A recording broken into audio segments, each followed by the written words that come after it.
This is the DAE Wireless Cloud Metering Installation Guide for DDM series. Step 1. Connect DDM meter to WSC500A using the UL2464 cable.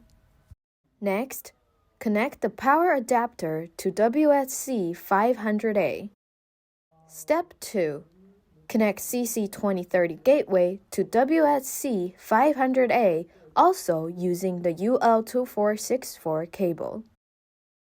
Next, connect router with CC2030 Gateway using Cat5e cable. Connect the power adapter to CC2030 Gateway. Side notes: WSC500A and CC2030 can share one power adapter. Wire of antenna cannot be extended. CC2030 should be close within 30 feet to the router. This is the end of the installation guide.